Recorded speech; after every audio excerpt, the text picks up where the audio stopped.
Godot 4.7 Dev 2 just released a week ago, and I just wanted to go over some of the new features and tell you guys like what's happening.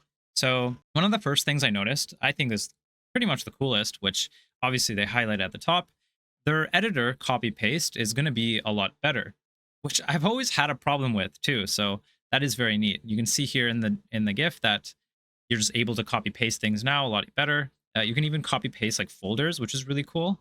This is a smaller one, but the editor is just going to be nicer font basically here, and it's just going to be easier to read, which is a little debatable. I did get used to the old one, but you guys can maybe let me know what you guys think down below.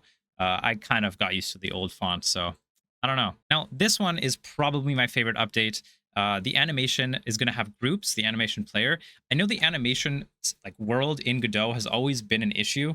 I feel like in cutscenes, in making cutscenes, this is going to be incredibly useful because a lot of the time, especially like for me, when I make a cutscene in 3D, I like to play around with the world environment and play around with a lot of the variables there. And so it fills up a lot of the animation player. So in this case, they're going to add groups. So that's a really good solution. And the last small thing is Apple HDR. You can kind of read more on your own, but to be honest, I don't really care. I'm not really into Apple. I don't really usually export for Apple either. But yeah, that's pretty much it for this update. It's pretty cool what they've added already. So if you guys want to check it out, I'll add the link to this page in the description down below.